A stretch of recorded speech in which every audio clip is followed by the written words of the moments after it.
The latest episode for Ahsoka just dropped earlier this week called Fallen Jedi, and it's full of inconsistencies, shoddy writing, and ends with major nostalgia bait. I will say that this is the most entertaining episode of the entire series, but that's not really saying that much, and the reason for that is because there is this interesting lightsaber duel between Ahsoka and Balin Skull. But as I was saying, that's not really saying that much because this entire series has been quite boring, uninteresting, and this being the most entertaining doesn't mean that the entire series is entertaining. I would argue it has not been. So just to clarify what I'm saying here, I wouldn't even describe this episode as entertaining, but it is indeed the most entertaining, if that makes sense. In Fallen Jedi, the entire plot revolves around Ahsoka Tano and Sabine Wren attempting to locate Morgan Elsbeth and Balin Skull's ground base in order to secure the map on planet. They're on planet Cetos, and they're trying to find this map. And that map was taken from Sabine by Shin Hati, and it allegedly leads to the location of Grand Admiral Thrawn. Aside from the entire idea of the map being nonsensical, writer Dave Filoni decides to retcon previous episodes of the series in order to try and increase the tension or the stakes. Previously, Filoni made it abundantly clear that Elsbeth and company had plenty of time to use the map to locate the precise coordinates to make the jump to hyperspace. In fact, Hadi and Merrick were even dispatched to Corellia after they used the map to locate where they believe Thrawn is located. All of that happened in the second episode. You can see a screenshot of that second episode here. Remember, she was activating the map and everything like this to figure out that they could get to this other galaxy. However, in this episode, they basically ignore all of that stuff and they introduce a new dynamic. They have to figure out what the precise coordinates are, and thus Balin Skull and his forces must defend the map and the encampment from Sabine Wren and Ahsoka Tano, so they have enough time for a droid to decipher the coordinates, plug it in to the Eye of Scion, their big space station ship that can make the jump, and then indeed make that jump before Ahsoka and Sabine stop them, and potentially the New Republic arrives to probably put them put an end to their machinations. I just find this absolutely extremely poor writing. I don't buy it whatsoever. They had plenty of time to already decipher these coordinates. They've been on Cetos for a long time in this little temple area here, putting the map there and then shooting it off. If you even buy this whole idea that the map leads to Thrawn, and he told them this, and he's somehow in this other galaxy, which we don't even know why they think that this map leads to Thrawn. It's bizarre. I don't think they've really given us an explanation for that whatsoever. We just have to you just have to buy into it, which again is bad writing. On top of this, Ahsoka Tano and Sabine Wren's motivations to acquire the map don't even make any sense. They have clearly discovered that Elsbeth has built a ship that can travel to another galaxy, so the reason that they have to either secure the map so they can make the jump and rescue Ezra Bridger, or destroy it in order to prevent Elsbeth from making the jump and saving Thrawn. The idea that they would need to get the map relies on them assuming that Elsbeth and company still need it and have not already gotten the coordinates for the hyperspace jump. They would have been better suited attempting to fix their ship and trying to smuggle themselves onto Elsbeth's ship. However, Filoni is unable to do this because he chose to have them fly out by themselves. Thus, there is no distraction that would allow them to infiltrate the ship, because he wanted to have his lecture moment in the previous episode where you get Hera being emotionally manipulated by that Trump stand-in senator figure, which was absolutely cringe and terrible. And that leads to all these other problems because he wanted that moment in there.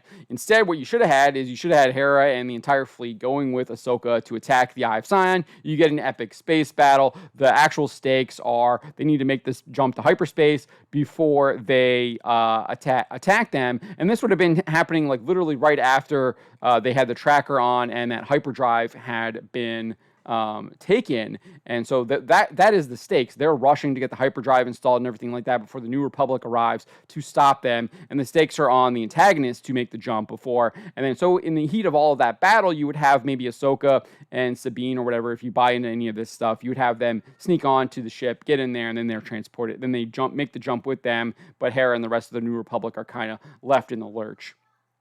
That would have been something I would have done. I think would have been a lot better writing.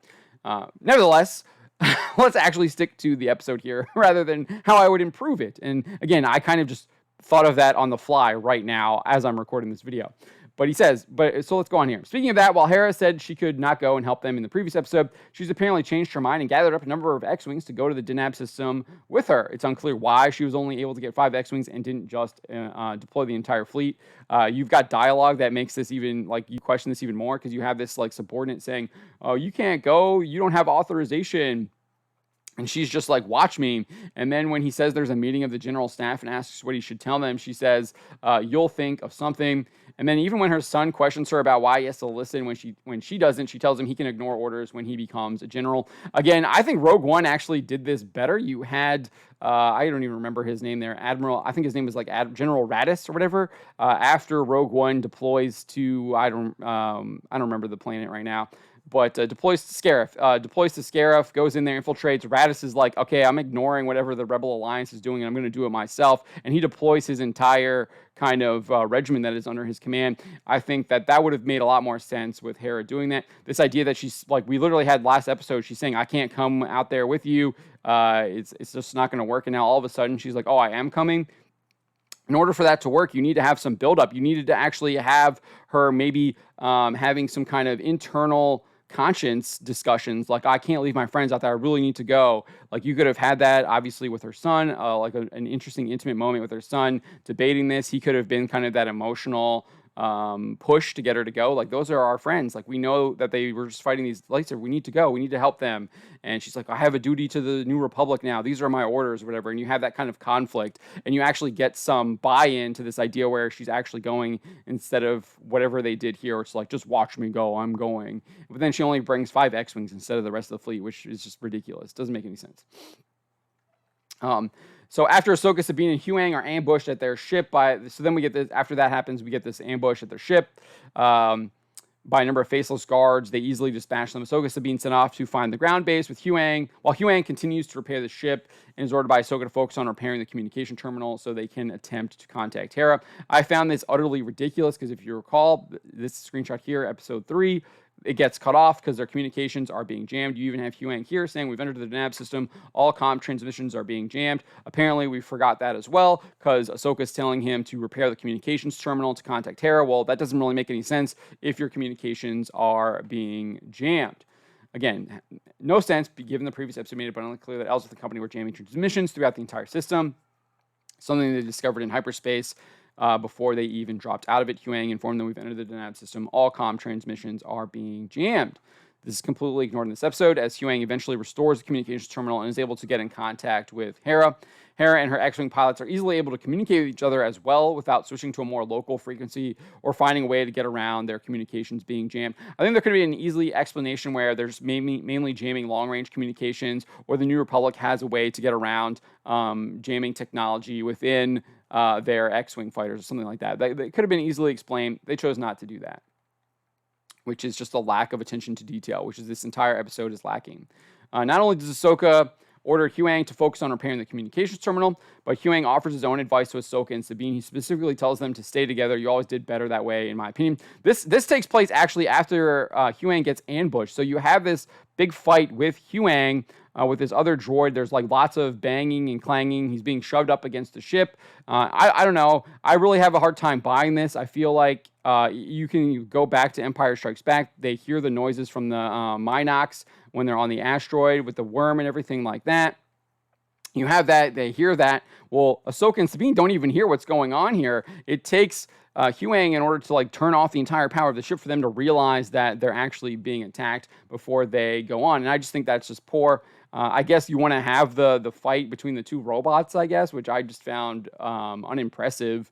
I guess it's an assassin droid versus a Jedi training. I guess the assassin droid was winning because literally had smothered him, and the droid didn't even try and shout for help until he was being smothered. I didn't like that either. Instead, he should have been like shouting right away for help. Just didn't really buy any of that. But anyways, so after they defeat they dispatch all of these people. There's some like, I guess you might enjoy some of the combat there. I thought it was just average, but you get Hewangs telling them, stay together. You always did better that way, in my opinion. This advice and piece of dialogue is then completely ignored when Ahsoka and Sabine come across Marek and Shin-Hati in the forest.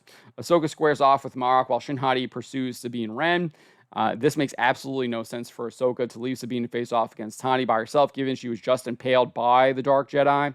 Nevertheless, we are expected to now believe that Sabine is somehow vastly improved in the time it took them to travel through hyperspace to the nav system. It's just a complete farce. Both these fights is just ridiculous. Ahsoka should never have left Sabine. It shows that she's a terrible master and Jedi. She's just leaving her Padawan basically to get butchered by Shin Hati again. I mean, Shin Hati had just impaled her, stuck her in a hospital wing bay, having to recover, and now you're just gonna like let her go and fight the same person again who easily got the upper hand on her, and she got the upper hand on her without even using any kind of force abilities now, and Sabine doesn't have any because you're trying to get her to move a cup and she can't move the cup. So ridiculous. She should have been there fighting with Sabine, being that counter to it. And maybe the idea there is like, oh, Ahsoka would overpower Shin Hati. Well, is that really the case? I mean, we saw an apprentice to Darth Sidious, Darth Maul, kill a master Jedi in Qui-Gon Jinn, and then significantly put Obi-Wan Kenobi on his back foot as well before he was eventually killed by Kenobi. So we've seen Dark Jedi and Sith apprentices actually overpower Jedi. So I think you could have seen Shin kind of hold her own against Ahsoka as well, and that obviously means that if the apprentice can hold her own, makes Balin even a bigger threat as well. So they just failed to do that, I think, because I think they were afraid of doing something like that. They just don't have the courage to do anything like this anymore. And then on top of that, when you do get the actual fight, Shin does actually use the Force, at least this time. She does a Force push, throws her into a tree, but then after that, she just doesn't use it at all anymore. She just uses her lightsaber. I just felt like that made the duel unbelievable, and it removes immersion if you still had any at that point. And then when you get later on at the end of the episode, it makes even less sense because Shin actually is Force choking Sabine at the end of the episode, and it's like, well, why did she just do that in the forest?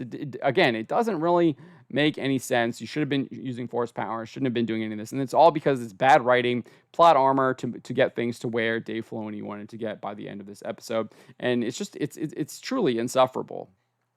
As for Ahsoka, she faces off against Merrick and is eventually able to defeat him. It appears to be revealed that he's some kind of creation of Elsbeth, as after he is chopped down, green gas billows out of him, similar to Elspeth's Night Sister magic. To me, this is just basically mocking people who might still be holding out hope that they're going to course correct. And to me, it's just like, it's like you thought that person was going to be important. You thought like Rey was going to have interesting parentage, and then she's a nobody. Well, Merrick is literally just a bunch of magic. Gotcha. We subverted your expectations again. Ha ha ha. And it's just an absolute insult to the audience, in my opinion. The highlight of the episode does come when Ahsoka eventually makes it to the camp and faces off against Balin Skull. The lightsaber duel is dramatic in the way actor Ray Stevenson brutally wields the lightsaber. I did find entertaining. He's got these heavy, brutal chops, and he's also nimble enough to parry and evade Thanos' thrusts and attacks. It really reminded me of the original Star Wars lightsaber duel between Vader and Obi-Wan Kenobi, where one hit is going to end it, and they're going for those kind of one-shot kills with the lightsaber, and it really kind of built up that emotion, and you did kind of have the stakes there in that lightsaber duel, and I did find that quite entertaining. However, while the lightsaber duel is entertaining, the entire premise is ridiculous. Balin is supposed to be defending the map while Ahsoka is trying to stop it, basically take the map away, right? You would think the first thing Ahsoka would do would be to try to use the Force and toss the map off the pedestal that it's sitting on, that they're using to get the location from. So no such thought appears to cross her mind as she readies her lightsaber. But again, I'll point out that thought might not cross her mind either, because like she doesn't realize that she doesn't know that they need to like get these coordinates or whatever to get the hyperspace jump. She just thinks she doesn't really know how the map even works for the most part. So it's just a very strange premise, because the characters don't really know what each other are doing, but but we know as the audience, but the characters the way they're written is like the audience, like they have the knowledge of the audience, even though they don't, right? So it's pretty bad. Eventually, Ahsoka is able to get the map. However, she somehow burns herself. One has to assume it is Elspeth's Night Sister magic. This wound weakens Ahsoka and allows Balin to drive her to the edge of a cliff. I didn't really like the burn thing. Was just bizarre. We hadn't seen that at all. Elspeth doesn't burn herself when she touches it. Sabine didn't burn herself when she was fiddling with it. Balin didn't burn it when he eventually gets it back later in this episode and puts it back on the pedestal, which is another problem as well. But I guess you just gotta like go with it if you want to buy into this. Just another bad piece of bad writing. Doesn't really make any sense, and it's only there to like weaken her. So like Balin can get the the upper hand. But anyways, as she's at the edge of the cliff, she's weakened. She's using the Force to try and hold the lightsaber block from Balin, and then Sabine shows up from the forest, takes hold of the map, and points her blaster at it. She threatens to destroy it if Skull does not release Ahsoka. He doesn't. He completely ignores her as he should. That's actually a good highlight. Again, seemingly the only decently written character is Balin Skull. He swings his saber upwards and sends Ahsoka falling off the cliff into the water. We don't actually even see where she goes. She just kind of falls off the cliff, and that's it. With Ahsoka out of the way, Sabine's threat to destroy the map is obviously ridiculous. Balin takes an interesting approach to talk Sabine out of firing her blaster rather than just using the Force to take the map away. I do find I find this concept interesting that it sets up. It sets up a dynamic where he might take her on as an apprentice and further fuels a rivalry between her and Shin Hati. Again, I think this is an interesting premise if it was a different character other than Sabine, because I think we've seen enough of, if you know anything about Sabine, Star Wars Rebels, she's basically on the good all the way. And she wouldn't be obviously falling for any of this stuff.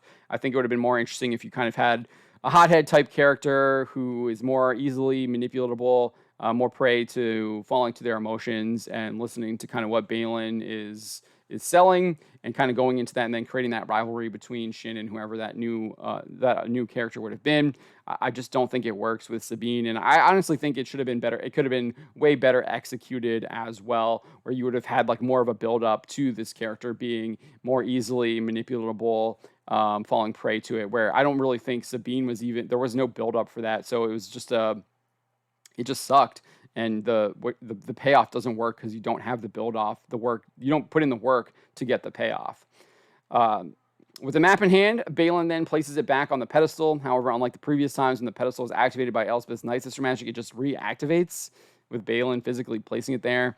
Again, another inconsistency. If you're going to show us activating it with the Night Sister magic, then you would need Elspeth to activate it again to continue it. But she flew off on a ship to get back to the space station, and now he's just putting it on there and it's working again. No, they don't even respect what they're doing in the same episode and in previous episodes. It's just pretty bad.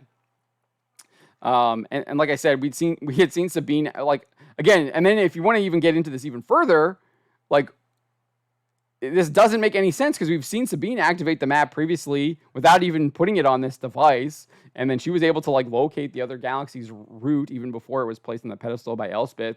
So I have really no idea how it works. I don't think Dave Filoni knows how it works. They seem to have just been winging it. They didn't have anyone there like asking any of these questions, or if anyone was asking those questions, they were just like, yeah, who cares? We don't, like, just buy with it. It doesn't matter. People will accept it and they'll go rah rah and cheer it. It just, like, who cares? Like, we don't really care. And I think that's just a terrible attitude to take. And obviously that's an assumption, right? Because how do they not have anyone there asking these questions? Or you would think someone has to be at least asking these questions a little bit, right? And if that's not the case, then that's even worse, because then you just got people that aren't even trying to put out a good product or have any kind of critical thinking when it comes to any of this stuff. With Sabine captured, Hera and her X-Wings attempt to block Elspeth's ship, which oddly enough had somehow entered into Cetos' atmosphere between this episode and the last. I think they might have been going for that moment from like the 2009 Star Trek with J.J. Abrams, where it moves through the clouds, or the Death Star coming over Scarif in Rogue One. This should have been cut out. I didn't understand this. Well, like, what? Because we even had shots of Elspeth leaving, going up into space to board this ship, the Eye of Scion, and now it's rising up out of the atmosphere. It doesn't even make any sense. Like, what is going on here? Why is the ship even in the atmosphere? What was the point of putting it in there? It almost feels like this was something that should have been edited out, or they had edited out other things that might have made it make sense. Who really knows? But it just, to me, it's just really just shows a poor production across the board. Like, not only is this like bad writing, this is bad directing, this is bad editing. It just doesn't make any sense. And And the only way I can think why they wanted it in there is because they wanted to be like, oh, look how pretty it is, right? And that's kind of, I guess, what they were maybe going for. But again, why is it there though from a story perspective? Nevertheless, Hera and her squad attempt to act as a blockade to Elsbeth's ship. She ignores them, fires up the hyperdrive, and makes the jump. This moment does appear to be a specific reaction to Rian Johnson's hyperspace ramming that we saw in The Last Jedi. The X-Wings aren't destroyed, but the force of the ship making the hyperspace jump sends Hera's squad sprawling, and 2 X-Wings are destroyed. I'm not a physicist. I don't really know how this would work, but I would assume the force of them making the jump, that like space no longer being occupied by the ship, it might need to be filled up. So you have like a whoosh going in there, and then that would bring the ships together, and then that would, like, they ended up crashing and stuff like that, rather than that hyperspace ramming technique, which is just utterly stupid. But then after these 2 X-Wings are destroyed, Filoni decides to nostalgia bait viewers with a piece of truly cringe dialogue. Hera's son tells her, "Mom, I've got a bad feeling." It's just absolutely terrible. Like he says, "Mom," and then he kind of got a pause. He's like, "I've got a bad feeling." You can see the screenshot right here. I'm sure some viewers might be ecstatic that he's like maybe potentially showing force sensitivity, because the way he's delivered, it does seem like he might be sensing something in the force towards the future. But I think the way it's delivered and when it's delivered, after seeing those 2 pilots get massacred, it just makes it come off emotionally hollow, and it just comes off as cringe to me as well. Finally, the episode ends with Ahsoka somehow being transported to the world between worlds. If you don't know what the world between worlds was, it's something that was introduced in Star Wars Rebels. It's basically a place where you can access different points in time, and there's portals to those points, and you can go into them. And in Rebels, Ezra Bridger is able to access this space, and he goes to a point in time in Malachor and saves Ahsoka from being killed by Darth Vader on that planet. So she's somehow in here. That's definitely what it looks like, the world between worlds. Who knows how she got there, because in Rebels, it was very clear that you had to access it through this temple. There clearly might be other ways to access it, but one would think you actually have to do a number of steps to get to it, at least. That's how they kind of portrayed it in Rebels. Here, she's getting thrown off a cliff and is somehow accessing it. So who knows how she got here? Who knows if it's actually the world between worlds? But again, who really cares? This was totally emotional. Like, I didn't feel anything from this. I'm sure there will be some people that are like, "Oh, it's Anakin Skywalker, he's back," and like just cheering and clapping and everything. But to me, this is just the keys. They are a jangling, and it didn't really serve the show. Other than like, okay, what is going to happen next week? And I'm sure they'll just explore whatever this is next week, and it will just be just as bad as this episode and the previous episodes. So, to conclude, while this episode features some decent choreography in the lightsaber duel between Ahsoka and Balin's skull, the rest of the episode is completely vapid and plagued with shoddy writing in both the dialogue aspect as well as with the plot. It ignores basic facts it presented in previous episodes. Not only does it ignore these facts, but it expects viewers to ignore these facts as well to buy into the entire premise. And I think this episode is the epitome of Disney Star Wars. And we've seen this going all the way back to The Mandalorian Season 1, Episode 1. This is just a continuation of it. They don't even respect their own episodes that they're writing in. They don't respect the episodes that they came before, let alone anything outside of their own show. Obviously, you can point in, why is Ahsoka even just getting Sabine? Why isn't she going to get Luke Skywalker to fight off against Thrawn? We know that she has been in touch with Luke Skywalker in the Book of Boba Fett. So, you don't even need to ask those questions, because they can't even recognize that they had comms being jammed in the last episode, or the whole the whole map, the motivations for this map thing, and the idea that they have to have these stakes because the map is ticking, and they're trying to oh, do you remember when the Death Star was trying to get in range for Yavin 4 and they had these little lights moving on? Oh, we're doing that here. And it's just well, it doesn't even make any sense, because you've had this map for 3 days. You should have had the coordinates, right? It's just really bad. But let me know what you thought of this episode. I thought this was the epitome of Disney Star Wars, and it just shows that this stuff isn't going to get any better. They don't respect they seemingly don't even respect themselves by putting this crap out. They don't respect Star Wars. They certainly don't respect the audience. And I think, as Overlord DVD says, without respect, you should reject. And that is indeed what you should do with Ahsoka in this episode. I do not recommend it. I would probably give this episode a 3 because it was 3 out of 10 because it was definitely far below average. Subscribe for more.